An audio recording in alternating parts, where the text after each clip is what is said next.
Along with the samurai, ninja are one of the most famous figures of ancient Japan. There are many myths and legends about them, but unfortunately, hardly any reliable sources. However, it is believed that they were formerly employed as scouts, spies, saboteurs, or assassins in Japan. There are also some clues that suggest the ninja were a purely Buddhist order in search of nirvana, the liberation from repeated suffering and rebirth. Their weapons are just as legendary as their history. Apparently, they were not afraid to use new inventions. Therefore, there is a whole range of strange weapons associated with them. The extent to which these devices were actually used is sometimes very controversial. Let's start with Tessen. The metal fan was popular because, of course, it wouldn't be recognized as a weapon at first glance. There were therefore many different versions of it. The simple ones only had outer parts made of metal, so that they could be used like a club when folded. The somewhat more sophisticated variant, on the other hand, was even able to cut. That's because the ends of the individual struts were sharpened, so you could easily surprise your opponents with them. Shuko. The shuko consists of a ring made of leather with iron claws attached to it. It actually isn't just a weapon, but also an extremely useful tool for climbing. Wearing shuko on their hands, ninja could easily climb trees, and even walls weren't a problem with the iron claws. But of course, the shuko also came in handy for combat. This makes the famous tiger claw known from Chinese kung fu look like child's play. If used to scratch an opponent's face, the sharp blades inflicted terrible wounds. They could also be used to parry enemy swords, but that was extremely risky. Ashiko. This is basically the counterpart to the shuko. In principle and construction, these two tools are very similar. The only difference is that the ashiko were not worn on the hands, but on the feet of the ninja. The devices also make climbing much easier. On top of that, they ensure that kicks are extremely effective and can result in serious injuries. Chi-giri-ki.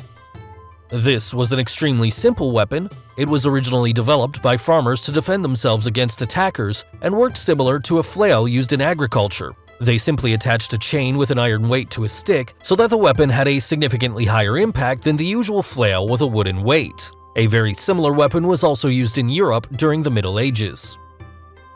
Tetsubishi. This is another weapon that existed in a similar form in medieval Europe, where it was known as a caltrop or crow's foot. In Japan, on the other hand, it was called a makabishi or tetsubishi. These sharp, spiked weapons were either made of iron or the dried seed pods of the water chestnut. Since they could penetrate the sandals of the soldiers at that time, they were mainly used to slow down enemy troops or stop them for a while if they were retreating. To do this, they were simply scattered on the floor. However, they were also used as throwing weapons. Ninjato. This is a straight short sword that is said to have been part of the standard equipment of the ninja. It was short enough to be carried on a ninja's back and be drawn from there. A longer sword like a katana would have restricted the ninja when he was climbing, and if carried on his back, he wouldn't have been able to draw it due to the long blade. Rumor has it that the ninjato was often just a shortened katana. In order to save resources, the ninja sometimes took the swords of their victims and made ninjatos out of them. Fukiya. This is a Japanese blowgun that was used to shoot poisoned darts. A typical ninja blowgun was only about 50 centimeters long. To make sure that the arrow hit its target, the weapon could only be used within a very short distance. Nowadays, the Fukiya is still used for sports similar to archery. Kusari Fundo. The combination of a long chain, kusari, and a heavy weight, fundo, at the end results in a powerful weapon with which the ninja could defend themselves against their enemies. The kusari fundo was helpful in areas where wearing a sword was prohibited. It could easily be hidden and was mainly used for self-defense. Kusarigama. To create this weapon, all the ninja had to do was to attach a kusari fundo to a sickle. This is how the kusarigama was invented. The combination of throw, cut, and chain weapon makes the kusarigama very versatile. To use it, the sickle was held in one hand while the other swung the weighted chain. This way, the ninja could keep opponents with swords at a distance so that they couldn't use their weapon. Then, the weighted chain could be used to disarm them. Bakuhatsugama. And there is even another form of this type of weapon. With the Bakuhatsugama, instead of the weight, other things are attached to the end of the chain. For example, small containers with shrapnel that opened upon impact, poisons, and even small containers with explosives were used. If the ninja didn't have enough money or wanted to be a bit more inconspicuous, the containers could also be filled with blinding powder. Tekokagi.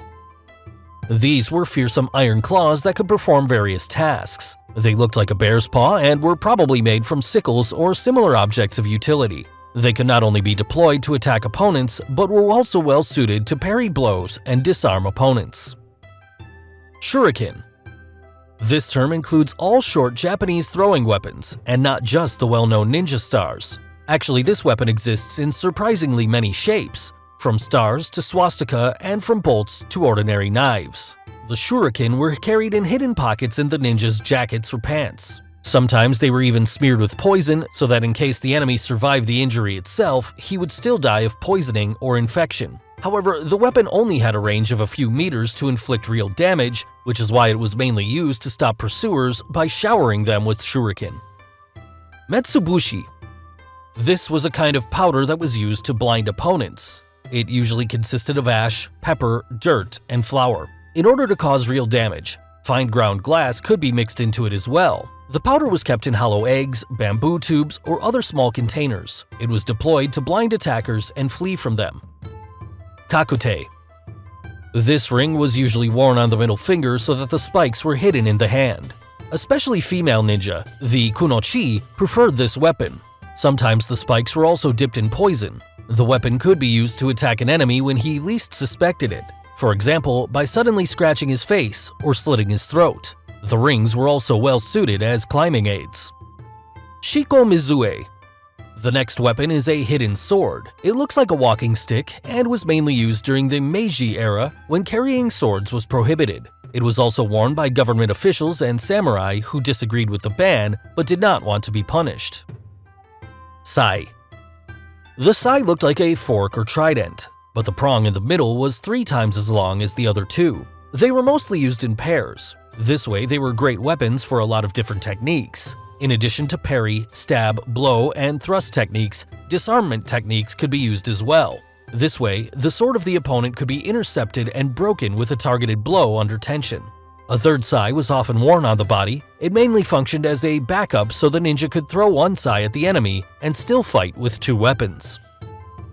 Tanto. This is a typical Japanese combat sword. It had a slightly curved blade, is single-edged, and less than 30 centimeters long. It was originally part of the equipment of the samurai and mainly used by them for self-defense.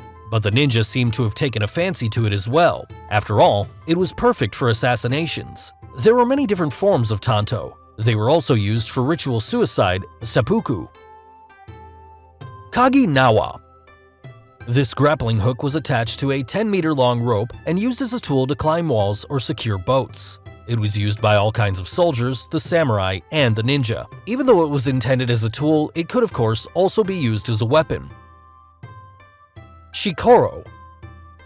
This was a tool mainly used to open things. The small double-edged saw was also very light and easily concealable. Ninjas didn't have a clear distinction between tools and weapons. They could use the shikoro to cut open a fence or make a hole inside a wooden wall to look through, and also to cut ropes. Of course, it could also be used to fend off attackers, which makes the shikoro one of the most versatile gadgets, and a shinobi would usually carry 3 of these on any mission. As you can see, most of these ninja weapons were small or made out of everyday objects like sickles and seed pods, or hidden in fans and canes. In contrast to this, samurai often used huge, menacing weapons like the tetsubo. This staff was made from iron and is one of the least famous weapons of the samurai. There are different sizes of these clubs, but their common feature are studs at one end. Some of them were shaped like a baseball bat and others were straight, but they all required a lot of strength and balance, because recovering from a miss was a difficult task due to the heavy weight of the tetsubo. Other huge weapons of the samurai were their great swords, nodachi, and their over 2.3 meter long bows, yumi. As you can see when having a look at this huge selection of weapons, the ninja were quite different to other fighters such as the samurai, whose weapon selection was much more limited. As I said before, a lot of the information about the ninja hasn't been proven yet. Therefore, the information presented in this video should be taken with a grain of salt. Still, I hope you liked this video. Until next time, bye!